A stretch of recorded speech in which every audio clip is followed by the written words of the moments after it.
নমস্কার, কেমন আছেন সবাই? মুশ ডায়েরি ব্লগে সবাইকে স্বাগত জানাই। জানেন তো আজকে একটা খুব খুশির দিন, তাই খুশির দিনে বেরিয়ে পড়লাম আমি আর ভাই মিলে। তো বুঝতেই পারছো, আমরা এখন দুজন স্কুটিতে যাচ্ছি আর এখন বাজে প্রায় সকাল 10টা। কোথায় যাচ্ছি, কি ব্যাপার, একটু পরেই বুঝতে পারবে। তার আগে বলে দিই, তোমরা কেমন ভিডিও দেখতে চাও একটু কমেন্ট করে জানিও। তো দেখো, আসতে আসতেই আমাদের পাশাপাশি বাড়ির সামনে একটা বাজার রয়েছে। তো সেই বাজারে আমি আর ভাই এসেছি। দেখো, আসতে না আসতেই কিন্তু বৃষ্টির শুরু। তো ভাই আমাকে বলছিল, চলো বৌদি, আমি তোমাকে গাড়িতে নিয়ে এই কাদাটা পার করে দিই। আমি ভাবলাম না না না, তুই কোথায় ফেলে দিবি, একদম না। তো এই দেখো, যে খুশির দিনটা বললাম, ইনি হচ্ছে তার কারণ, ইনারই বিয়ে। তো ইনার বিয়ে হঠাৎ করেই ঠিক হয়ে যায়। তো সেই বিয়ে উপলক্ষে ভাই আমাদের ডেকে পাঠিয়েছে কিছু বাজার কেনাকাটি করার জন্য। তো আমরা বসেও গেছি কেনাকাটি করার জন্য। এটা দেখছি কনের বোনের জন্য। তো এই দোকানে তেমন একটা জামা কাপড় ভালো ছিল না, কিন্তু পিসিরা নিয়ে এসেছিল এই দোকানে কেনাকাটি করার জন্য। তো যেই দোকানে যেই জিনিসগুলো ছিল তার মধ্যেই আমাদেরকে পছন্দ করতে হতো। আর হ্যাঁ, বলে দিই, এটা আমার কিন্তু সানো পিসিমণির ছেলের বিয়ে। সানো পিসি কিন্তু একই ছেলে। আর দেখো, উনি সাইডে বসে আছে আর আমাকেই দায়িত্ব দিয়েছে সব কিছু পছন্দ করার। তো দেখো, আমার এই নীল কুর্তিটা কিন্তু খুব ভালো লাগছিল, কিন্তু এর দামটা অনেক বলছিল, প্রায় 700 টাকা। তো 700 টাকায় এই কোয়ালিটির ঠিক মানাচ্ছিল না, তাই সেইগুলোরই কথা বলছিলাম।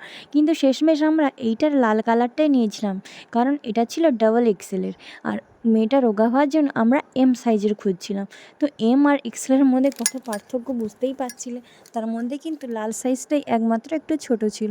তো আমরা তাই এই লাল কালার, এটা লাল নয়, ঠিক মেরুন কালার, তো আমরা নিয়েছি। তো আরও অনেক কিছুই কেনাকাটি করছিলাম, পরপর আমরা অনেক জামাও দেখছিলাম বিয়ের জন্য বেনারসি। এই দেখো, আমার ছোটো পিসিমণি, উনিও কিন্তু চলে এসছেন। প্রায় কেনাকাটি অর্ধেক হয়ে যাওয়ার পরেই কিন্তু ইনারা এসছেন।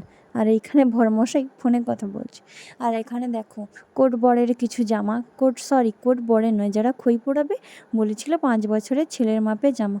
তো আমরা এইটা পছন্দ করেছি। এই দিকে দেখো, আমি হাত দিয়ে দেখাচ্ছি সুতির শাড়ি, এতগুলো সুতির শাড়ি নেওয়া হয়েছে। তার মধ্যে এই যে পিঙ্কটা দেখছো আর এই স্কাইটা, এই দুটো কিন্তু আমার সব থেকে পছন্দের শাড়ি। তো যাই হোক, চলো, এখানে বুঝতেই পেরেছো বিয়েবাড়ি বলে কতজন পিসেমশাই, 2 পিসেমশাই, ভাই, সবাই কিন্তু চলে এসেছিলো। খুব মজা করছিলাম। আর এইখানে ছিল কনের বাবার জন্য জামা। তো আমরা একটা মেরুন কালারের, যেহেতু আমরা লাল মেরুন এই রকম কালারেই নিচ্ছিলাম, তাই জন্য এই কালারটা নিয়েছি। দেখো, ফাইনালি এইটা নিয়েছি। তো তোমরাও জানিও আমাদের বিয়ের কেনাকাটি কেমন হয়েছে। সামনে কিন্তু বিয়েবাড়ি রয়েছে, অনেক ব্লগ আসবে, দেখতে হলে কিন্তু আমার চ্যানেলটা সাবস্ক্রাইব করে দিও। এবং দেখো, পিতবস্ত্রের জন্য, যেটা আমরা লজ্জাবস্ত্র বলি, বিয়ের সময় সিঁদুর দানের পর যেটা দেওয়া হয়, সেইটাকে আমরা লজ্জাবস্ত্র বলি, অনেকে আবার পিতবস্ত্রও বলে। তোমরা জানিও, তোমরা কিন্তু এটাকে, এই বস্ত্রটাকে কী বলো। তো পিসির কিন্তু এই শাড়িটা পছন্দ হয়েছিল, কিন্তু আমরা এটা নিইনি, কারণ এটা খুব কম রেঞ্জের ছিল আর কোয়ালিটিটা খুব এতটা ভালো ছিল না। তাই আমরা এটা ক্যান্সেল করলাম আর লাস্ট পর্যন্ত এই ব্লু বেনারসিটাই নিলাম, যেটা আমার পছন্দের ছিল। আর এটা কনেকে ভিডিও কল করতে কনেও বললো এটা আমার পছন্দ হয়েছে, আমি এটাই নেব। তো ফাইনালি এই শাড়িটাই নেওয়া হলো।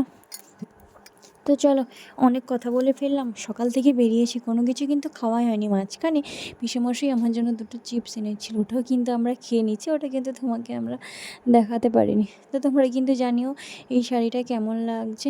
নতুন নতুন আরও অনেক ব্লগ আসবে, সেগুলো দেখার জন্য কিন্তু আমার পাশে থেকো। আর এইগুলো দেখো, বিয়েবাড়ির জন্য একটা আয়ো সাজ কিনছিলাম। তো ভাবলাম আমি যখন এসেছি, নিজের জন্য 2টো মেহেন্দি, একটা টিকপাতা আর একটু নেল পালিশ নিয়ে নিই। তো ওগুলো কিন্তু আমি নিয়েছি। আর এই এই বাকি জিনিসগুলো যা যা আয়ো সাজে লাগে, সেইগুলো কিন্তু বউর জন্য নিয়েছি। আর এই দেখো, সাইডে কিন্তু আমারগুলো আলাদা করা হয়েছে। চুড়িটা বেছেছিলাম নেব বলে, কিন্তু নেওয়া হয়নি, দামটা একটু বেশিই বলছিল, তাই। তো চলো, আমরা ঠিক এখন বাড়ি পৌঁছে যাই।